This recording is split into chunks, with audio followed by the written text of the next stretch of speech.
Hello and welcome back to Football Scrutiny. Today going to be taking a look at the game between Inter Milan and Atalanta. Conte against Gasperini. Let's get into it and take a look at how these two teams matched up. Firstly, taking a look at Atalanta and how they lined up with their 5-4-1 system or 5-2-3, however you want to look at it. The top scorers in Italy at the moment in Serie A. In the attacking phase, Zapata would go up front on his own. Gomez and Ilic would also come further out wide, with the left and right backs coming into wing backs and moving up the line. Inter Milan and Conte, how did they line up? Well, as you would imagine, they lined up with their typical 5-3-2 system. In the offensive phase, the wing backs moved up higher. The centre backs open up to be able to create the space. And let's repeat that so we can see Sensi and Gagliardini moving forward, with Brozovic just staying back in front of the centre back there. We're going to start off by taking a look at how Inter Milan defended deep during the game. When the ball was played wide, and Atalanta were playing almost with double width really, with a triangle of players at the top of your screen and also superiority on the opposite side of the pitch as well. The Inter Milan team would be responsible for shifting across, and also especially those three midfielders to try and cover the ground as well. With just three of the players in the midfield, it's important that they realise when they have to jump out and when to press and when to hold their position, because when the ball comes to the wide areas, the superiority which they've got is in defence. Therefore the defenders would have to shift across as well and jump out to make sure that the midfield players aren't working too hard. One of the key principles of Inter Milan's defending was their spatial control, which came from their compactness and the staggering of lines, both the defensive and midfield lines. This staggering creates a combination of overshadows to be able to block passing lanes and have the defenders' ability to jump out and challenge any pass which comes into the areas within them. Along with the spatial orientation, Inter Milan shifted their shape to defend in a more numerically balanced way as well. At times, due to Atalanta's progression in wide areas and around the Inter block, the trio of centre-backs had two free players. They would then have to shift across over to changing each player's role slightly and mirror a temporary back four to be able to defend the wide areas more effectively and not give Atalanta a free man. So we can see a 3 against 1 situation there in the middle, with Zapata, three centre-backs picking him up, which is unnecessary. So when the ball comes over onto those wide areas, one of the centre-backs, in this case Godin, would then have to come out into a wide area and effectively become a fullback. Here we can see Candreva coming forward to pick up the number 19 from Atalanta, and Godin coming out onto the fullback from Atalanta. Therefore almost creating a 4-4-2 system now, but more importantly creating a 3 against 3 in the wide area, but also leaving superiority in the middle of the pitch in that 2 against 1 situation. This of course was made easier by the fact that there were no Atalanta players in between the lines at this stage.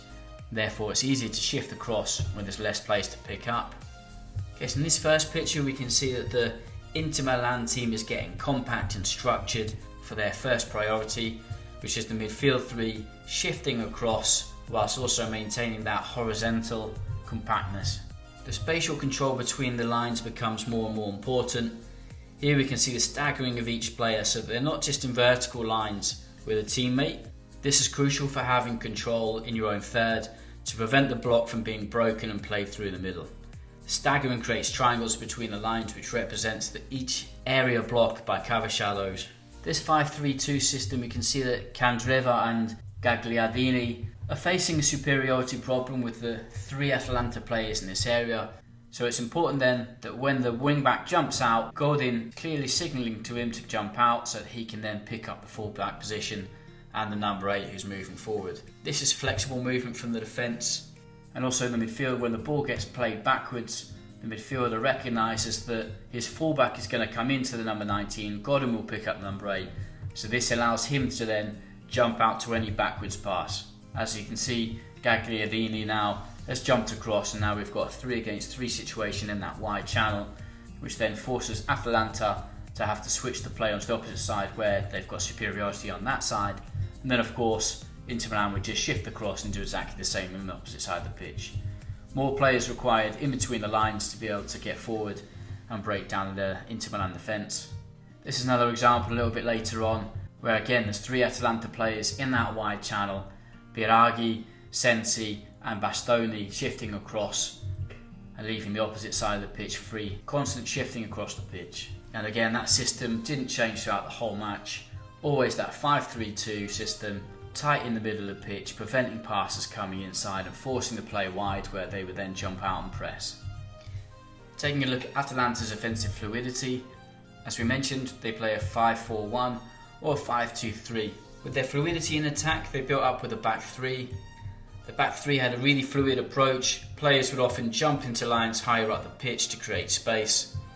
The width primarily came from their fullbacks, whilst their wide forwards came inside in an advanced role into those half spaces where they look to advance into the final third. The double pivot provides the balance for that structure. When a player in the back line moved out into the positions further forward, one of the 2 pivots that had a primary role of being involved in the ball circulation then had to take advantage and then become part of the defence. With this pass forward, we'll see that number 8 Gosens makes an underlapped run, taking Candreva with him further forward up the pitch, leaving more space for their number 88 pivot midfielder and number 19, the left-sided centre-back, to come forward and receive in space. So here's that underlapped run. When the ball gets moved back into their pivot midfielder, watch the number 6 Palomino move forward into midfield. By moving into midfield, number 6 creates an opportunity for Atalanta to circulate the ball onto the opposite side of the pitch. On this occasion they didn't, but it is an option. What they did was play a little bounce pass into the number 6 and then back again. Lukaku, as we know, isn't the hardest working player in defence and allowed Atalanta more time in the build-up to be able to create their movements in attack. With the ball re-entering the wide area, in the build-up phase many times they'll have wide structures that connect between the wide area and the half space. When the ball comes forward now, we can see that number 19, who was originally the left-sided centre-back, is now effectively becoming a wing-back. The wing-back has moved forward and the number 72, the wide forward, has come into the half space in the middle, creating a diamond on the wing, which obviously creates different options for passes.